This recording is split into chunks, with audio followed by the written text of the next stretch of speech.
नमस्कार, Valmiki AI news channel पर आपका स्वागत है। वाल्मीकि समाज के इतिहास में AI यानी आर्टिफिशियल इंटेलिजेंस की दुनिया में वाल्मीकि न्यूज का ये पहला चैनल बनाया गया है। कृपया इसे सब्सक्राइब और शेयर करें। राजस्थान सफाई कर्मचारी भर्ती को लेकर दो संगठनों के पदाधिकारी के बीच की बातचीत सोशल मीडिया पर वायरल हो रही है। हमने राजस्थान अनुसूचित जाति आयोग के पूर्व उपाध्यक्ष सचिन विष्णुदेव सरवटे द्वारा सफाई कर्मचारी भर्ती पर उनके द्वारा उनके YouTube चैनल पर की गई पोस्ट पर चर्चा की थी। आइए इस वायरल ऑडियो के बारे में उनकी प्रतिक्रिया लेते हैं। सचिन जी नमस्कार। जी नमस्कार। हाल ही में आप राजस्थान अनुसूचित जाति आयोग के उपाध्यक्ष रहे हैं एवं राजस्थान सफाई कर्मचारी आयोग के भी आप पूर्व में उपाध्यक्ष रहे हैं। जी बिल्कुल, मैं थोड़ा सा स्पष्ट करना चाहता हूँ। जी, अभी जो पिछला मेरा टेन्योर था जब राजस्थान में कांग्रेस की सरकार थी, मैं अनुसूचित जाति आयोग का उपाध्यक्ष रहा हूँ। और उससे पहले जब कांग्रेस की सरकार थी उसमें मुझे उपाध्यक्ष बनाया गया था सफाई कर्मचारी आयोग का, लेकिन उस समय मुझे कार्यकाल मिल नहीं पाया, काम करने का मौका मिल नहीं पाया था। क्योंकि मेरी नियुक्ति अंत में हुई थी जब आचार संहिता लग गई थी। मतलब ज्वाइनिंग करने के अगले या 1 या 2 दिन बाद में आचार संहिता लग गई थी। और उसके बाद में राजस्थान में भाजपा की सरकार आ गई थी। और जैसा कि हर बार राजस्थान में जब भी भाजपा की सरकार आती है, एक सर्कुलर निकाल कर जितने भी आयोग हैं, जितने भी बोर्ड हैं, निगम हैं, सबको भंग कर दिया जाता है। तो उस समय सरकार भाजपा की आ गई थी, तो जाहिर सी बात है मैं पद पे नहीं रहा। तो सफाई कर्मचारी आयोग के उपाध्यक्ष के नाते मुझे काम करने का एक दिन भी समय नहीं मिला।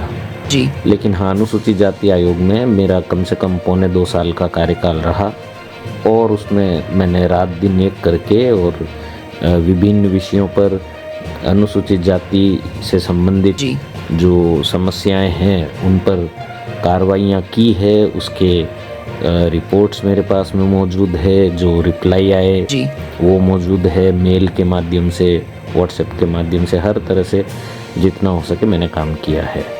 और सफाई आयोग का पदाधिकारी न होते हुए भी मैंने समय समय पर सफाई कर्मचारियों के लिए भी विभिन्न प्रकार की मांगें उठाई हैं और उनकी समस्याओं को जो है सरकार तक पहुंचाया है। काफ़ी समस्याओं का समाधान भी हुआ है। उन सब का विद प्रूफ मेरे पास में रिप्लाई वगैरह सारी चीज़ें पड़ी हैं। सर, सफाई भर्ती को लेकर एक वायरल ऑडियो प्रकाश जी नकवाल और नंद किशोर जी डडोरिया सोशल मीडिया पर वायरल हो रही है। क्या आपने वह ऑडियो सुनी? हाँ जी, सुनी मैंने। जी, आपके क्या विचार है इसके बारे में?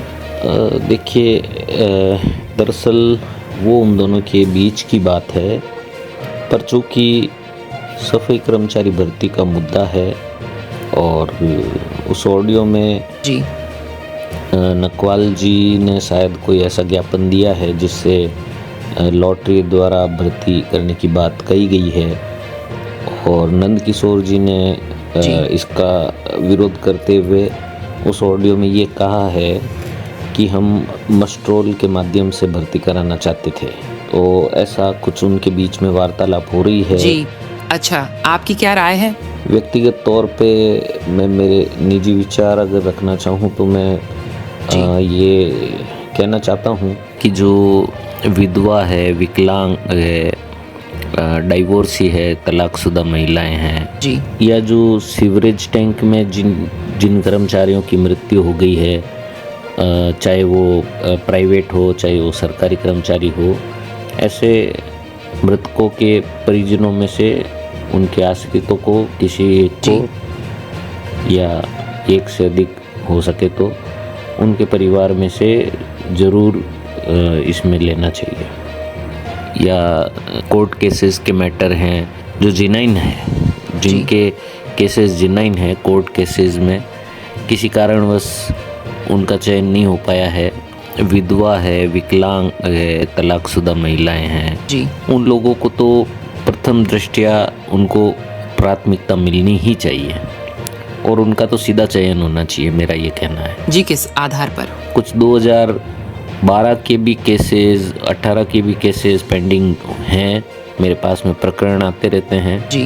वो कुछ जो खेल कोटे के हैं, स्पोर्ट्स कोटे के रिजर्वेशन के हैं, पेंडिंग मामले हैं, विकलांगों के हैं, हर जी। जो मतलब जेन्युइन केसेस जो है ना, उनको तो बिना लॉटरी के, बिना जी। जो जेन्युइन है उनको सीधा ले लेना चाहिए, मेरा ये मानना है। सर, सन 2018 में लॉटरी से चयन किया गया था, आपको क्या लगता है वह ठीक था? पिछली बार 2018 में जब लॉटरी द्वारा भर्ती हुई थी तब जी। कई स्थानों पे ऐसा देखा गया कि एक ही परिवार में 4-4, 5-5 नौकरी आ गई। कई ऐसे आवेदकों का चयन हो गया जी। जिनका जो ओवरेज हो चुके थे, जी। कुछ ओवरेज हो चुके थे, कुछ की गलत कैटेगरी में लॉटरी में नंबर आ गया। कोई सामान्य था तो उसको विकलांग बता दिया, जी। महिला को पुरुष बना दिया, पुरुष को महिला बना दी। तो बहुत सारी खामियां रह गई थी उस लॉटरी में। जी। और सबसे बड़ी जो समस्या आई वो यही आई, जो मैंने भी देखा था कि भाई एक ही परिवार से जी। 4-4, 5-5 लोगों को नौकरी आ गई। ऐसे में बहुत से ऐसे परिवार थे जिनको वास्तव में इस नौकरी की आवश्यकता थी, जिन्होंने वास्तव में काम किया। मेरे गली में एक बच्ची सफाई करने आती थी जो शायद जी। अच्छा। उस पे प्राइवेट काम करती है। 2-2.5 हज़ार रुपये, 2-3 हज़ार रुपये उसको मिलते होंगे। वो बहुत गरीब परिवार से है, उसका चयन नहीं हुआ। मेरी अंतरात्मा, इससे मेरी बहुत अंतरात्मा जली, मुझे बहुत दुख हुआ जी। कि कम से कम ऐसे जो कैंडिडेट है जिनको वास्तव में सफाई के कार्य का अनुभव भी है और वास्तव में जो अपने परिवार का पालन पोषण इस सफाई के कार्य से ही कर रहे हैं, तो उनको तो कम से कम इसमें ज़रूर इनका चयन होना चाहिए था। जी। तो लॉटरी में थोड़ी सी हर चीज़ की देखिए आप समझ सकते हैं, मतलब पूर्ण रूप से कुछ चीज़ें सही भी होती है, कुछ चीज़ें गलत भी होती है। तो प्लस माइनस हर एक बात में होती है। जहाँ इंटरव्यू सिस्टम से अगर भर्ती होती है तो वहाँ पे फ्रॉड भी होने की संभावना अधिक बढ़ जाती है और अच्छा, भ्रष्टाचार होने की भी संभावना रहती है। तो उस संभावना से भी अगर व्यक्तिगत तौर पे पूछा जाए तो इनकार नहीं किया जा सकता है। और लॉटरी से अगर किया जाए तो लॉटरी में ये समस्या आ रही है। और लॉटरी से बचने के लिए, मतलब लॉटरी में इस तरह की चीज़ें ना हो, उसके लिए इंटरव्यू सिस्टम ठीक रहता है। जी। और प्रैक्टिकली अगर करवाया जाए तो उसमें दूध का दूध पानी का पानी हो जाता है। हालांकि कुछ लोग जो जी। गैर वाल्मीकि समाज के लोग हैं वो नौकरी पाने के लिए शायद प्रैक्टिकल भी कर लेंगे।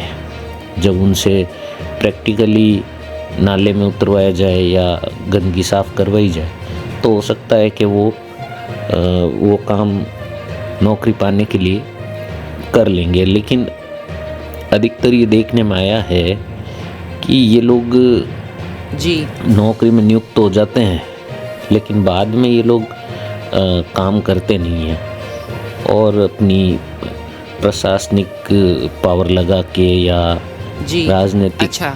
पावर लगाकर ये लोग कहीं ना कहीं ऑफिसों में या ऐसी जगह लग जाते हैं जहाँ पे इनको काम ना करना पड़े।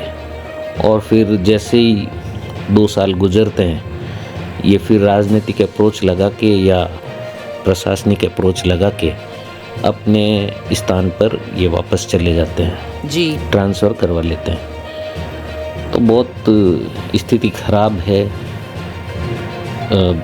कोई सख्त कदम उठाना चाहिए जिससे कि वास्तव में जो गरीब व्यक्ति है, जो वास्तव में इसका हकदार है, देखो आवेदन करने का अधिकार सबका है, जी। कोई भी आवेदन करे, उससे कोई मतलब नहीं है। लेकिन नौकरी मिलनी उसको चाहिए जो वास्तव में इसका हकदार है, जो वास्तव में इस काम को करता है। जी। आप जानते हैं वाल्मीकि समाज के लोग परंपरागत रूप से सफ़ाई का कार्य करते हैं, तो समाज का एक जो हिस्सा है वो इस बात पे डिमांड कर रहा है कि भाई जी इसमें जो है 100% वाल्मीकि समाज को आरक्षण दिया जाए।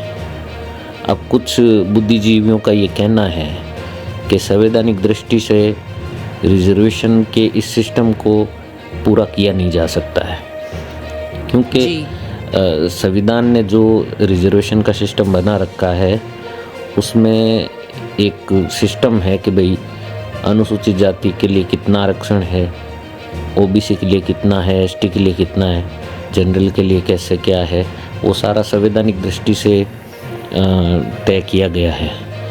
तो अगर हम उस दृष्टि से चलें तो फिर तो एससी के अंदर 59 जातियाँ आती है, उपजातियाँ, उसमें से एक वाल्मीकि समाज है। अगर वैसे देखा जाए, आरक्षण से वैसे चला जाए, तो दूर दूर तक वाल्मीकि समाज का बहुत कम लोगों का इसमें चयन होगा।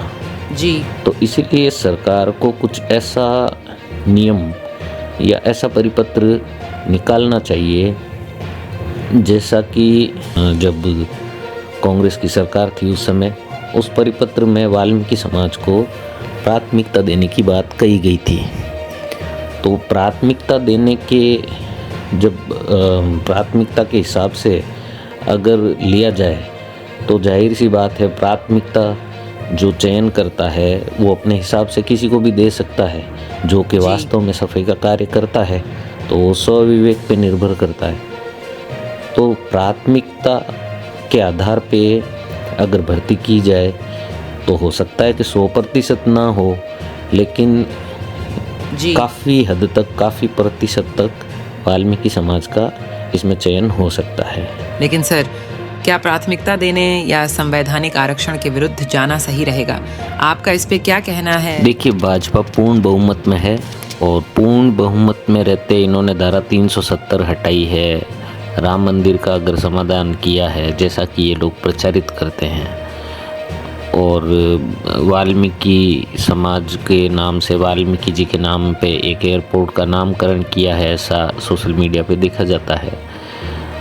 तो जब बहुमत के प्रभाव से ये अपने अनुकूल, अपने हिसाब से नियमों में फेरबदल करते रहते हैं, जी तो वाल्मीकि समाज की जो दुर्दशा है, जो हालत है, उसको देखते हुए भी ये एक विधेयक ऐसा पास कर सकते हैं, क्यों नहीं कर सकते हैं?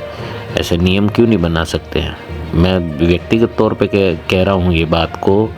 हो सकता है इसके कॉन्स्टिट्यूशनल या लीगल एस्पेक्ट अलग हों, लेकिन मैं ये समझ रहा हूँ कि जब धारा 370 को चेंज किया जा सकता है तो संविधान में ये कुछ भी फेरबदल अगर कर सकते हैं, जी तो वाल्मीकि समाज को इसके लिए विशेष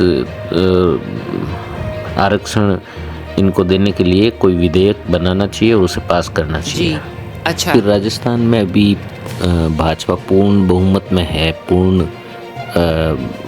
विधेयक उनके पास में है, तो ऐसा कोई विधेयक पास किया जाए जिसमें परंपरागत दृष्टि से सफाई के कार्यों को देखते हुए और जो सीवरेज टैंक में 99.9% मतलब अधिकतर, जो कि लगभग 100% के बराबर है, अधिकतर जो मृत्यु होती है सीवरेज टैंक में, उसमें अधिकतर वाल्मीकि समाज के लोग ही मारे जाते हैं। आज तक बता दीजिए कोई जनरल कैटेगरी का या कोई और गैर वाल्मीकि समाज का कोई व्यक्ति सफाई टैंक की सफाई करते हुए, सीवरेज टैंक की सफाई करते हुए उसकी मृत्यु हुई हो। जी तो ये कुछ बातें हैं, परंपरागत सफाई की बात हो गई, और कुछ ये चीज़ें हैं, कुछ ऐसा परिपत्र निकाला जाए या ऐसे नियम कायदे तय किए जाएं और उसका एक विधेयक पास करके और वाल्मीकि समाज को ही इसमें लिया जाए, तो मैं समझता हूँ कि कोई समाधान निकाला जा सकता है। हालांकि इसका कॉन्स्टिट्यूशनल पार्ट भी ध्यान में रखना होगा, लेकिन जी साथ ही इस बात को भी ध्यान में रखना होगा कि जो गैर वाल्मीकि हैं वो अधिकतम सफाई का कार्य करते नहीं हैं, 2x2 चलते हैं, और ये पूरा जगत जानता है। भले ही कोई ऑन रिकॉर्ड ले नहीं ले, लेकिन सबको ये बात पता है। जी अच्छा, तो आप कोई विधेयक पास करके ही इसका समाधान निकाला जा सकता है। सर नंदकिशोर जी व प्रकाश जी की ऑडियो में मुख्य बात आपको क्या लगी? नंदकिशोर जी ने मस्ट्रोल की बात की। मैंने भी अपने एक पत्र में सरकार को लिखा था मस्ट्रोल के लिए। मस्ट्रोल में 99% जो लोग हैं वो वाल्मीकि समाज के लोगों ने ही काम किया है।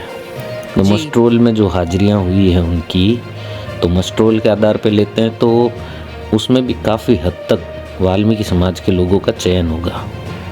लेकिन अगर सरकार जी अच्छा मस्ट्रोल को भी नज़रअंदाज करती है और इंटरव्यू बेस को भी अगर नज़रअंदाज करती है और सरकार अगर सोचती है कि नहीं हमें तो लॉटरी से ही चयन करना है, तो लॉटरी में फिर ऐसा किया जाए कि वही प्राथमिकता को ध्यान में रखते हुए और ज़्यादा क्वांटिटी में प्राथमिकता से आवेदन को सेलेक्ट करके और फिर लॉटरी निकाली जाए, जिससे प्राथमिकता जी। में जो आवेदन जो सेलेक्ट किए गए हैं उन्हीं में से अधिकतम लोगों का चयन हो।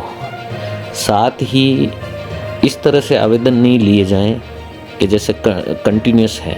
मान लो एक परिवार है, उसने 10 से लेके 15 तक राम, श्याम, मोहन, राकेश, दिनेश, मान लो ये एक ही परिवार के लोग हैं, तो इस तरह से लॉटरी ना हो कि 10, 11, 12, 13, 14 ये एक साथ उठा ले, ऐसा नहीं होना चाहिए। उसमें से लॉटरी अगर करनी ही है तो मान लो 1000 जनों की जी। के आवेदन हैं, तो एक नंबर उठाया तो दूसरा नंबर सीधा 900 से उठाना चाहिए, तीसरा 400 से उठाना चाहिए, चौथा जो है वो 529, कुछ भी फिगर हो, मतलब एकदम रैंडमली जी। इस तरह से होना चाहिए कि कोई एक जगह से ना आए। क्या होता है कि कंटिन्यूस जब नंबर उठाते हैं तो एक ही परिवार के लोग एक साथ फॉर्म जमा करते हैं, तो उनके फिर एक साथ में एक ही परिवार से चयन हो जाता है। जी लेकिन जो मैं इसमें मेरी राय में इसका बीच का रास्ता यही है कि मस्ट्रोल वाले और जो जी अनुभवी हैं जिन्होंने वास्तव में काम किया है, नगर निकायों के अनुबंध के आदेश होंगे उनके पास में, अच्छा उन अनुबंधों के आदेश पे उन्होंने काम किया होगा, उनकी हाजिरी लगी होगी। तो जो ठेका कर्मी हैं इस तरह के, उनको तो बिना लॉटरी में रखे सीधे ही भर्ती कर लिया जाना चाहिए। मस्ट्रोल के केसेस को और जो ये ठेका प्रथा में जिन्होंने वास्तव में काम किया है उन लोगों को सीधे ही ले लेना जी। चाहिए बिना लॉटरी के। बाकी के जो आवेदक हैं उसमें वाल्मीकि समाज को प्राथमिकता देते हुए अधिकतम फॉर्म जो हैं वो वाल्मीकि समाज के रखकर और उसमें से लॉटरी निकाली जाए, तो मैं समझता हूँ जी तीनों ही पक्ष जो हैं इसमें सेटिस्फाई हो सकते हैं। हालांकि ये मेरे निजी विचार हैं, जी मैं नहीं चाहता कि मैं कोई स्टेटमेंट ऐसा दूं जिससे कोई विवाद उत्पन्न हो। जो संगठन के जो पदाधिकारी हैं अलग अलग संगठनों के, उन नेताओं को, उन संगठनों को एक साथ बैठकर विचार करके जी और एक राय होकर फिर सिंगल ज्ञापन जो है वो सरकार को देना चाहिए। जी सचिन जी, आपका बहुत बहुत शुक्रिया अपना कीमती समय देने के लिए। जी धन्यवाद।